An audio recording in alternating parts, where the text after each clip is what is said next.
এখন না আমার আগে কৌশিকী ঘুম থেকে ওঠে। তো ও উঠেই চা করে নেয়। চা করে আমি তো হাত মুখ ধুয়ে চাটা খেয়ে নিই।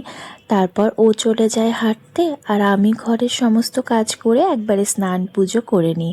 তারপর আমি যখন রান্নাঘরে ঢুকি তখন আবার 2 কাপ চা বানিয়ে নিই।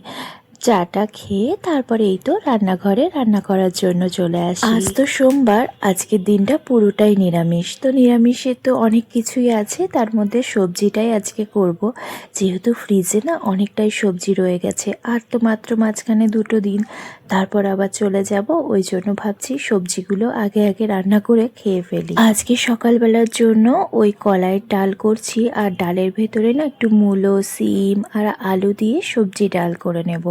আর তার সাথে বাঁধাকপির পকোড়া করতে বলল কৌশিক। আসলে না আমি ওই বিট গাজরটাও ভাজা করছি, তখন কৌশিক আমাকে বলল তুমি 2টো ভাজা না করলেই পারতে।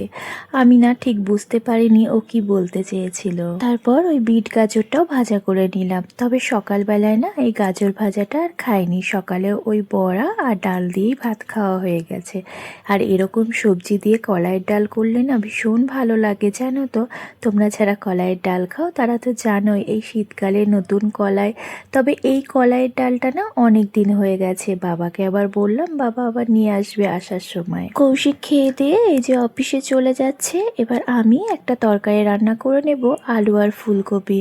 আর আমাকে রোজ কৌশিক দিতে বলে বড়িগুলো, আর আমি রোজ ভুলে যাই। রান্নার শেষে জানো তো এই বড়ি দেওয়ার কথা মনে পড়ে।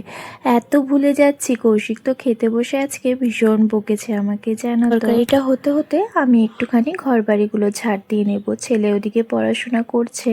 তাহলে ভিডিওটা আমি এখানেই শেষ করে দিচ্ছি। ভালো লাগলে লাইক কমেন্ট করতে ভুলো না, আর প্লিজ ফলো করে আমার পাশে থেকো। তোমরা সবাই অনেক ভালো থেকো। টাটা।